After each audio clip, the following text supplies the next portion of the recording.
Hi, thanks for joining me. Welcome back to the channel. So today's video is not about a vinyl LP, it's not about a tape, and it's not about a CD. In fact, it's not about anything physical whatsoever. I think this is a first for me to do a video on something that is only available as a download. I didn't actually know it was coming until sort of last week, and bought the download, and I just can't stop listening to it. It's mind-blowing. And what it is Peter Gabriel's complete, well, very nearly complete set from the very first WOMAD festival.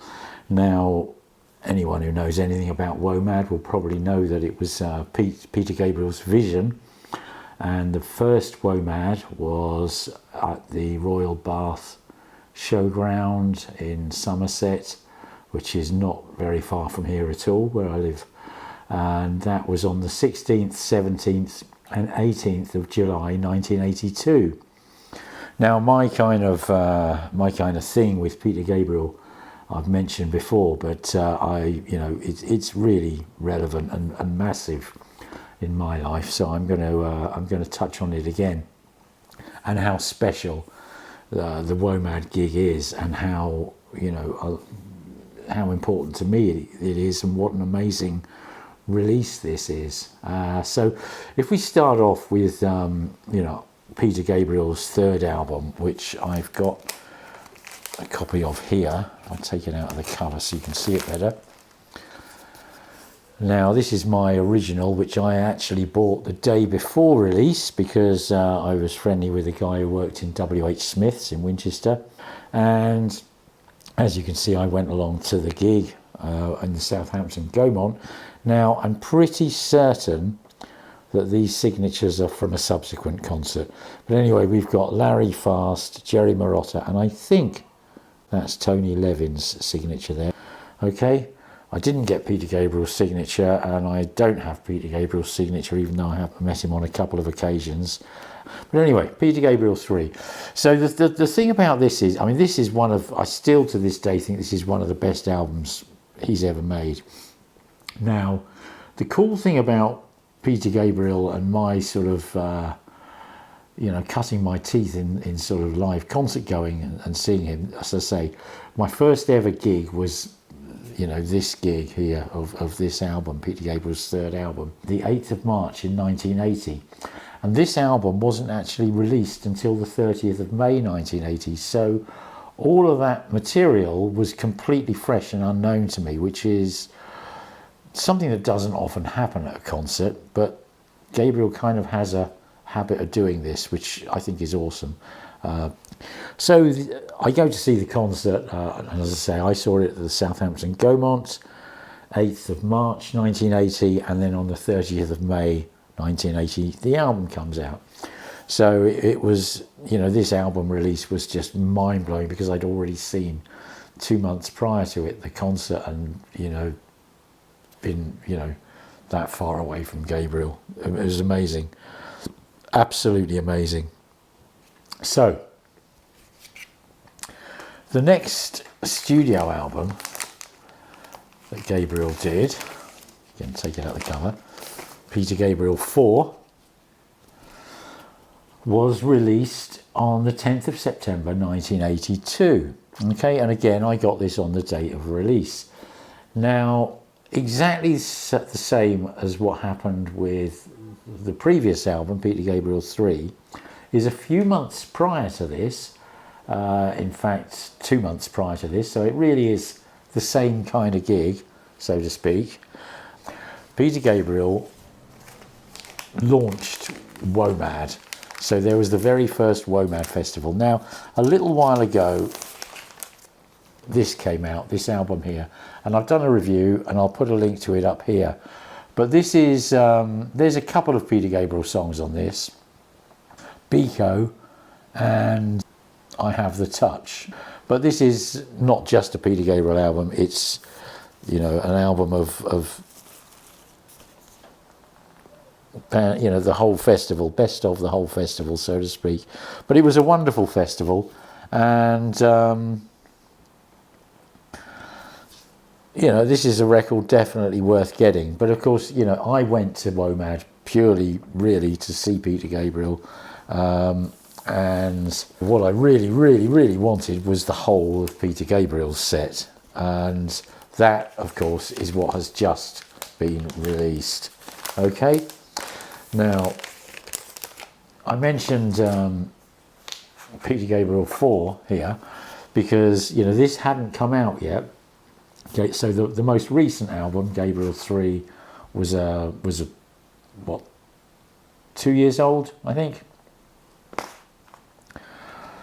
So this hadn't been released, but the set that Gabriel played, which is available, you know, now to buy via download, San Jacinto, The Family and the Fishing Net, I Have the Touch, Lay Your Hands on Me, Shock the Monkey. Then there's I Go Swimming, which isn't on this album, and in fact I Go Swimming doesn't appear until the next release, Peter Gabriel Plays Live. And then Rhythm of the Heat. There's an extra little track called Shoshaloza, which is, I think, was a B-side of a single, but is very much an African drumming kind of track. Kiss of Life, and then Biko. So the only track that he played off of Peter Gabriel 3, or in fact anything earlier, was Biko. Okay. I Go Swimming was played on this tour, incidentally, even though it wasn't put onto vinyl. I think it was a B-side, I think it was a single off of this album here. But, you know, it didn't come out until 83 as something we could buy and take home with us and play at home. So the entirety of this album was played at this Peter Gabriel set at WOMAD, which is kind of something else, because I think this is, I don't know, I find it hard to choose between these albums and of course So, which came afterwards, but I think for me these have got the edge over So even. So is phenomenal album, but quite different, or more pop rocky, if you like. These are just, you know, carving a niche that I think no one ever really had visited before, and you know, they're very much sort of, I just think they're stunning albums. Anyway, but so we got the entirety of Peter Gabriel 4 played live, and not only, you know, it's a live performance.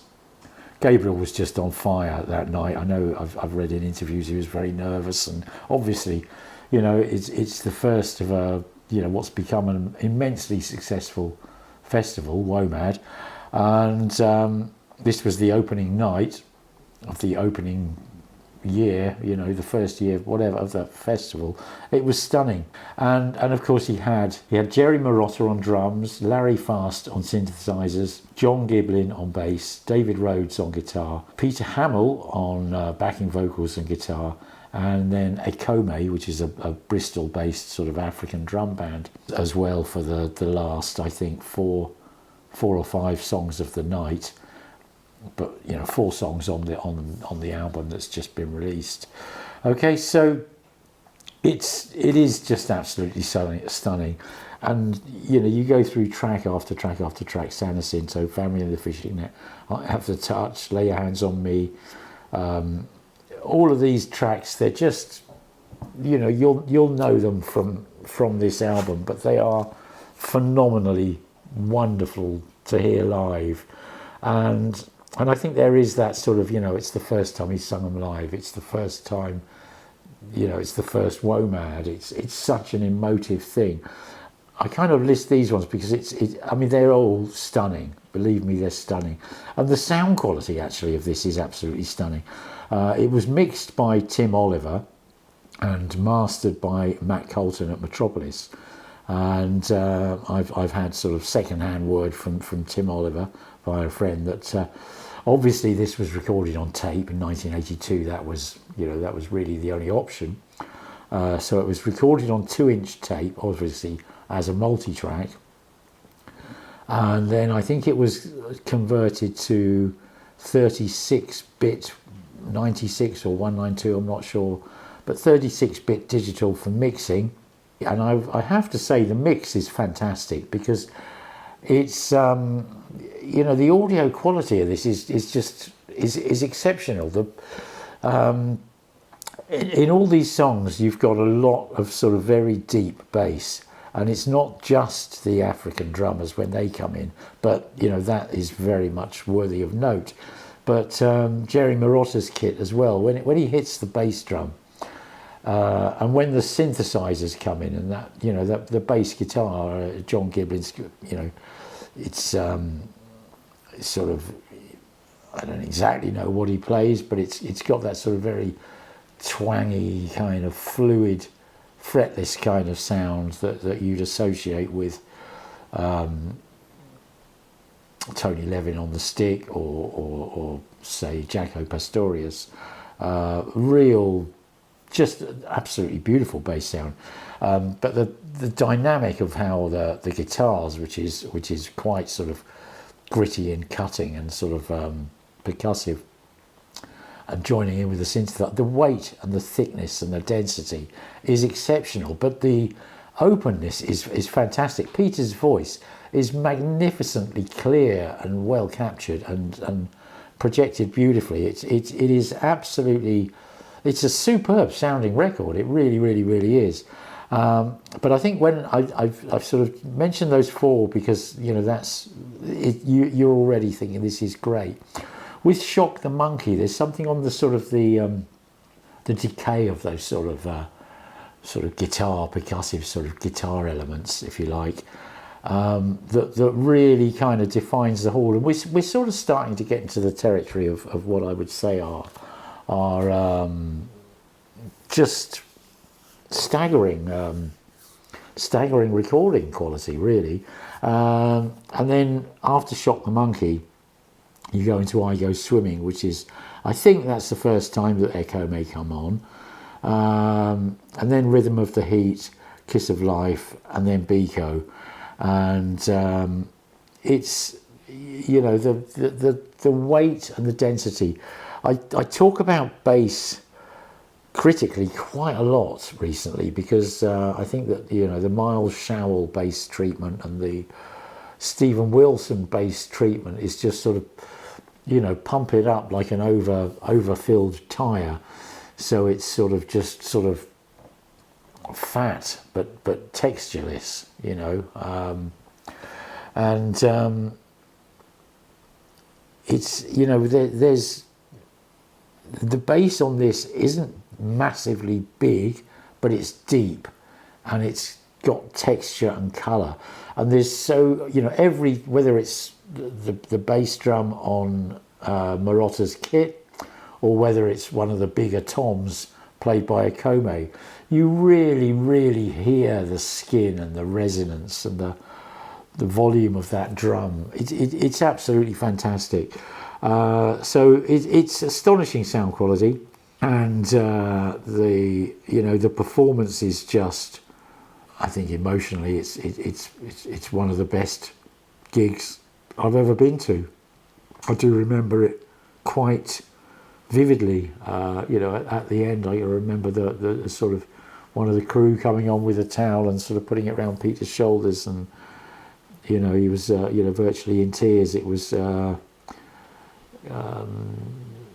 tremendously moving, tremendously moving. A gig I'll never forget. And you know, it's taken 43 years for it to come out, and as I say, obviously only as a download from BANDCAMP. I will put a link below. I cannot recommend it highly enough.